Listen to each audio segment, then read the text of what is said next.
I'm Alan Marcus. I'm the Chief Strategy Officer, Chief Digital Strategy Officer at a small company called Planet Smart City.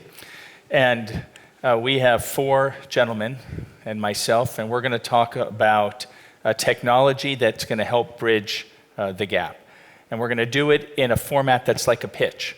So they're going to try and convince you the same way they're trying to convince communities and citizens of how this technology works.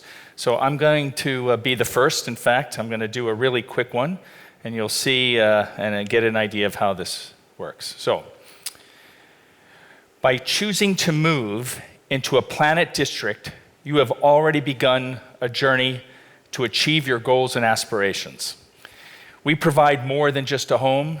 We create communities that are smart, sustainable, socially inclusive, and empower you to make a difference in your community and your life. At Planet, we will be there every step of the way, ensuring that you have the opportunities and tools to meet those goals, reach those aspirations, and ensuring you have an impact on your community and your life. Through an app, we will unlock your home. We will bring community and opportunities to your life. We will provide tools. We will increase time for your family and your friends. We will help you with education and skills, and we'll reduce the costs for the things you need most. We will do this by partnering with you, the community, because we are where you live. We will get to know you, and we will work with you to improve your home, your life, your community. Thank you.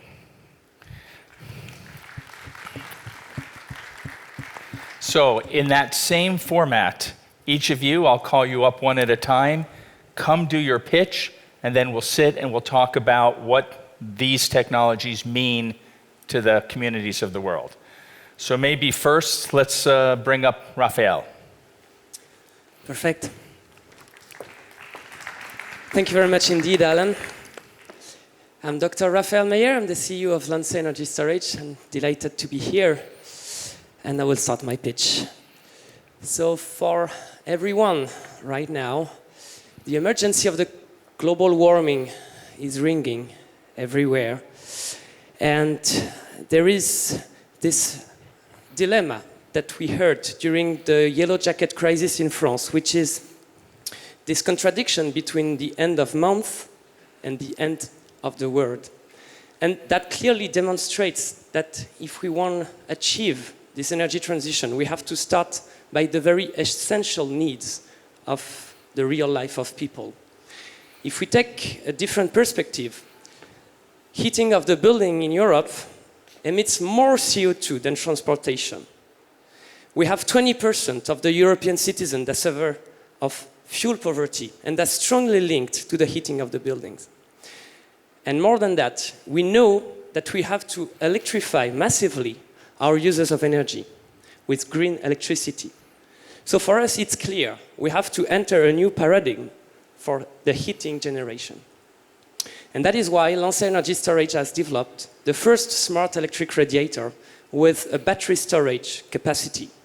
The idea is, first of all, to have a very efficient heat generation. And we take profit of different senses to collect data on the end user, to use AI machine learning algorithms to generate an autopilot and save as much as possible energy to generate heat in a comfortable way. And as a result, we can save 35% on energy just for the heat generation. This AI, based on real data, will also allow us to make a very efficient piloting of the battery storage in order to reduce the cost of electricity. We will take profit of the off-peak period electricity, which is very cheap, to reduce the consumption during the peak period and the very carbon-intensive electricity.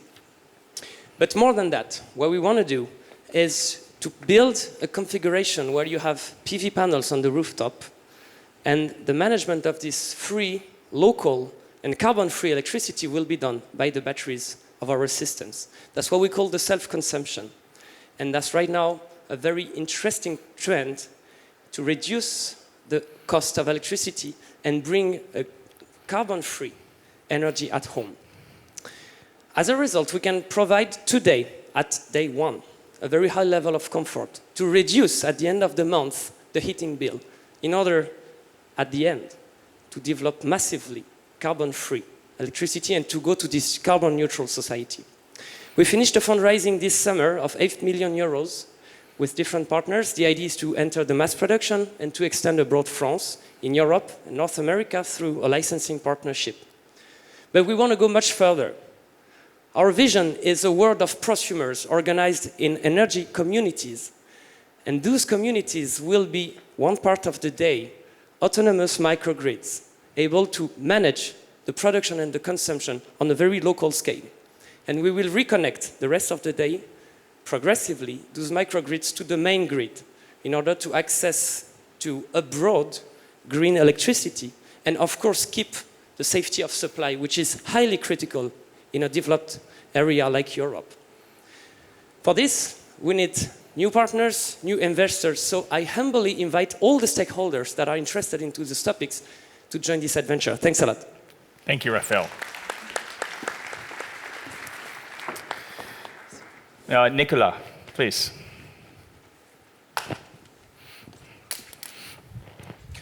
Thank you, Alan. So I'm going to use, hopefully, just a few slides, if I can get the first one on screen. Thank you. So I'm Nicolas, I'm the co-founder of Karhoo, a company with a very easy tagline. It's mobility for everyone, with everyone. So you heard Mr. Senin talking about mobility for everyone, and we'll get into what it means. We'll also discuss what it means to do it with everyone. Let's start with for everyone. Look at this guy. We all know about mobility in the main cities, right? In London, in Paris, in New York, you get access to mobility options. You have your VTC firms, you have your car sharing, you have your micro-mobility, and then you get out of these major cities, and then mobility cracks down. There are very few options for you, right? So to start with, mobility, as Gilets Jaunes demonstrated, is not only a question for the major cities. We do want to offer the same options to secondary, tertiary cities. That's just one part of the mobility. Then you have the suppliers. Suppliers today are the fleets of taxis and PHVs, VTC in French. You have thousands of them just in Europe. Thousands of companies that are local. They are very well embedded into their own communities. They've been here for decades, and they suffer disruption. They suffer disruption because investing in technology, and that's the topic today, is costly. You need to invest in this technology and then leverage it across a large number of players. And that's the place we take. That's what our company does. It's Karhoo.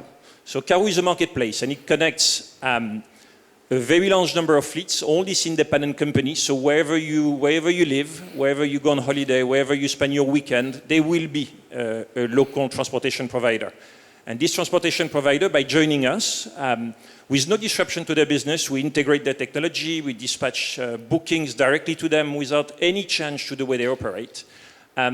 We give them access to global players, right? So who do we talk about when we think about global players? There are groups, there are communities, effectively. These companies have customers of theirs, and these customers are different form of communities. So we gave you a few examples. The SNCF community, people taking the high-speed train all across France, moving from one city to the other. How do we organize for them local transportation to get to that train station or to get to their final destination? It could be people like Ahoua. Ahoua is a very large community of 15 million loyal members traveling and staying in hotels of Ahoua all across the globe. That's another community. And so really our marketplace is this. It's the connector between these two large groups, allowing frictionless transaction with no disruption. And that's really core to what we do, empowering people to do business, not disrupting. That's just an example. That's a product we launched this year. It's in partnership with SNCF. Every time you book your high-speed train ticket today, you're offered a choice of local fleets. As you can see, we respect their brand. We want them to be successful. We want them to do more business and be sustainable. So that's really the end of my pitch. That's the answer. is anywhere you should go, you should be able to find your local transportation. Thank you. Thank you, Nicolas.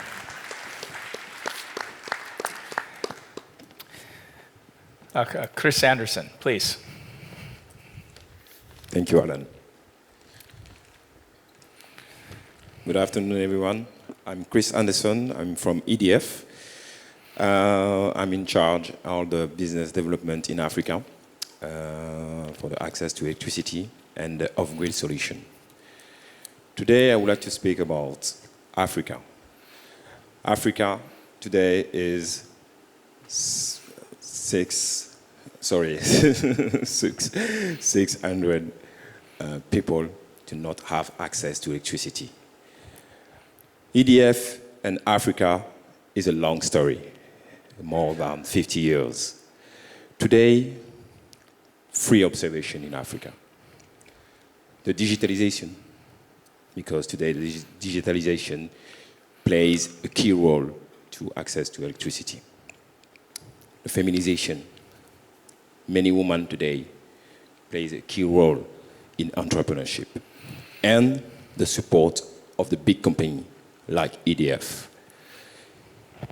EDF Africa plays a key role in the strategy of EDF in Africa.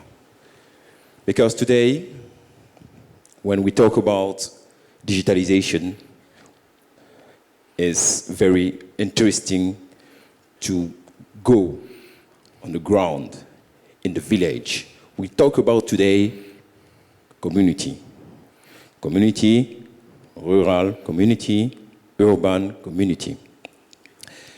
And what we do in Africa with EDF.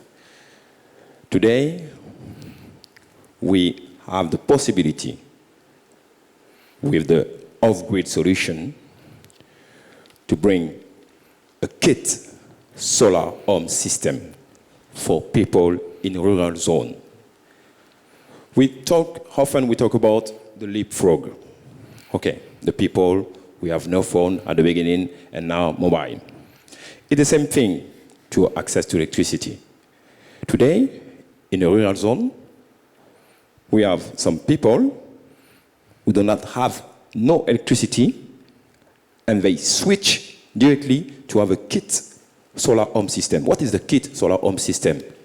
Is a panel, a TV, a radio, and some lights. And what is the innovation in this kind of proposal? Is for these people, this kind of people have not the access to credit in a rural zone. And with the solar home system, with the system pay as you go, in 3 years, they can have propriety of its kit. So this is the story of EDF in Africa. And we have a lot of proposals also in Africa with the solar pump, with the kit, solar kit, etc., etc. Just to finish my purpose, I think it's important today when we talk about community to think about these people, to think about me, for example, because I'm very proud to participate with my company to this kind of project, because I come from diaspora.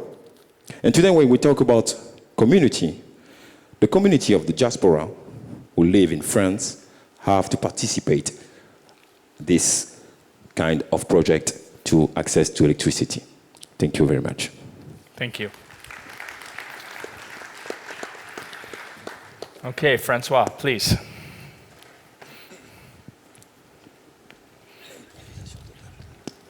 Good afternoon. I am Francois Rouvier. For 8 years, I am developing in Renault an inclusive business. I would say some inclusive business. And the way we deal with the word technology, bridging the gap with communities, I'm not sure it's brilliant, sophisticated technology, but it's probably differentiation, serving, bridging the gaps between the communities. First, let's make a very short statement. If we talk about bridging gaps, it means that there are gaps. And when we talk about the gaps, obviously, our society now is broken down between the rich and the poor, with the rich becoming richer and many poor having no chance to become one day a little bit richer. And this statement that we can, all of us, make looking at what the society is today made me think that the company has a role to play. During centuries, the religions were taking care of the poor. Then the governments tried to take care about the poor. Clearly, as Mr. Senna said it this morning, now it's the role of the companies to take care about the poor. So how?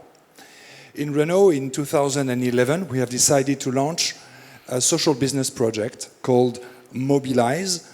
And this project is based on 4 pillars. Sorry. The 4 pillars, the first one is an investment fund. We have decided to create a small fund, but effective one with 5 million euros dedicated to invest in mobility companies having a social impact.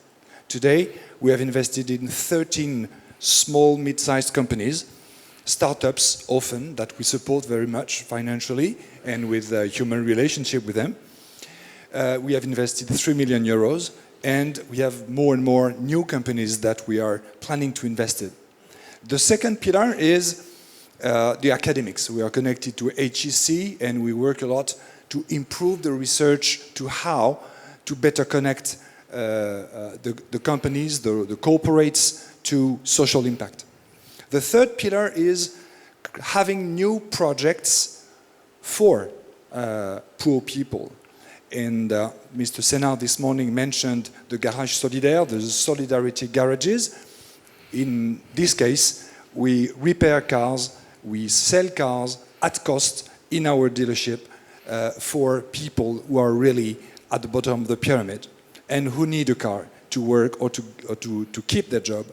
And the fourth pillar is to create some projects with the people who are vulnerable. For example, we are working in Brazil, and we are now on the way to launch a fair trade merchandising range throughout Renault with products made with recycled seat belts, recycled tissues, fabrics designed for the seats. So this is another project. Altogether, overall, what we look for is to plant sustainable seeds everywhere in the company, everywhere we can. Because we have one belief in Renault, it's that there is no limit to make business more inclusive. Thank you very much. Thank you, Francois. So in the last few minutes, let's maybe have a small discussion, because certainly this notion of gap talks a lot about the poor to the rich, but I also hear, the urban from the small city and the ex-urban. These are maybe deserts in certain kinds of services. So, we don't have to get into all the debates, but clearly we know profitability is a big driver from corporate on why we invest in the rich, why we invest in the urban. So what are the things that we can start to think from that corporate responsibility that does close that gap, that still allows us to meet our shareholders' needs in terms of profitability, but yet starts to really bridge that? So, Raphaël, you certainly talked about kind of the democratization of energy, but how does that change the paradigm where me, maybe as a lower income person, I can actually afford that? So let's talk about this a little bit. Sure. Well, the traditional model from the 20th century is to buy a device that consumes, for instance, electricity, and to buy electricity on the other hand. And of course, one understands that if this device is obsolete, you will pay a lot of electricity. But on the other hand, if you cannot afford the capex, the initial investment to replace this device, you will keep this poor situation potentially forever. So what we tried to do at Lancey at a very modest scale, but I think that can be an example for other kind of models, we offer the use of the battery of our systems for free. It means that if you buy our solution, you buy just the radiator part. So it's pretty cheap, actually. It's a couple of hundreds of euros. The battery is provided for free, but it means that there is an investor into this battery. And actually, Lancey plays this role with different partners, and EDF could be one, actually.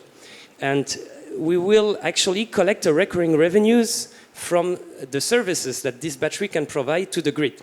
We talk here about demand response. Let's say it's kind of stabilization of the grid, which occurs in real time, actually. And the battery are pretty efficient for this. So it's a recurring revenues that we can collect that allows to make this free disposal to the end user. And I'm pretty sure that in mobility, in buildings, in actually plenty of fields, big groups could play this role and enter as a service, an extended as a service business models like.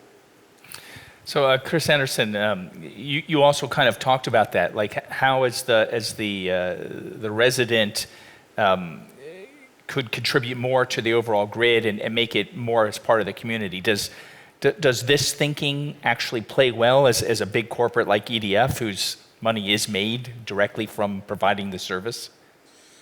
Well, it's very, very different. Before, when I talk about access to electricity, because it's not the same thing, you know, when I talk about Africa, for example, access to electricity, I mean, access to electricity is access to education, access to healthcare, access to many things. You know, it's very important because when, for example, when you take a look on the electrification rate, for example, in Ivory Coast, my origin country, 65%. It's incredible. And in rural zone is, I think, 24%.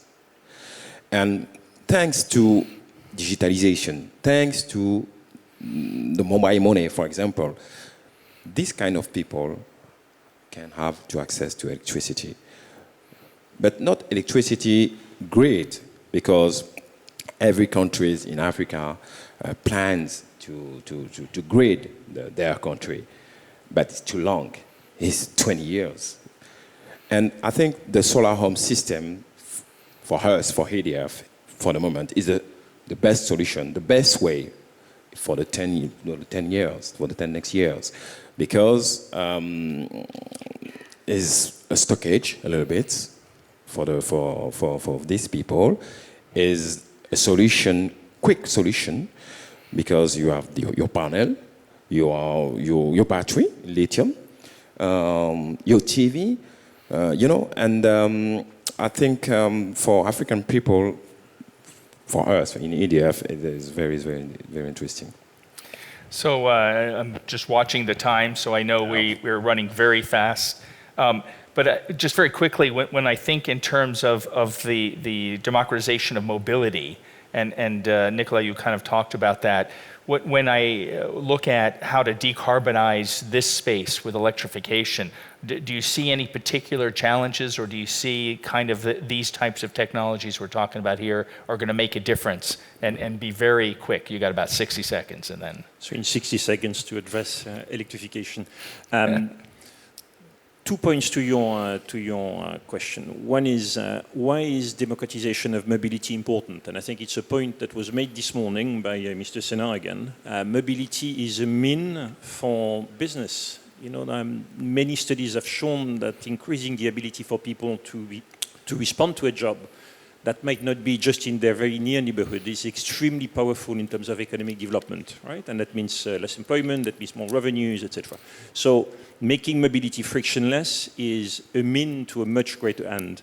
Now, to your question, electrification, I have to say I'm probably not the most specialist on this roundtable, but what I would say is it will require, and I think it's common knowledge, it will require significant efforts from governments, right? Like the electrification of, the availability of electricity grids in the major city centers is still not at the level it needs to be for massive transition from fossil fuel vehicle to electric vehicle, and we haven't even scratched the surface going into the smaller cities, right? So maybe one of these public to private partnerships.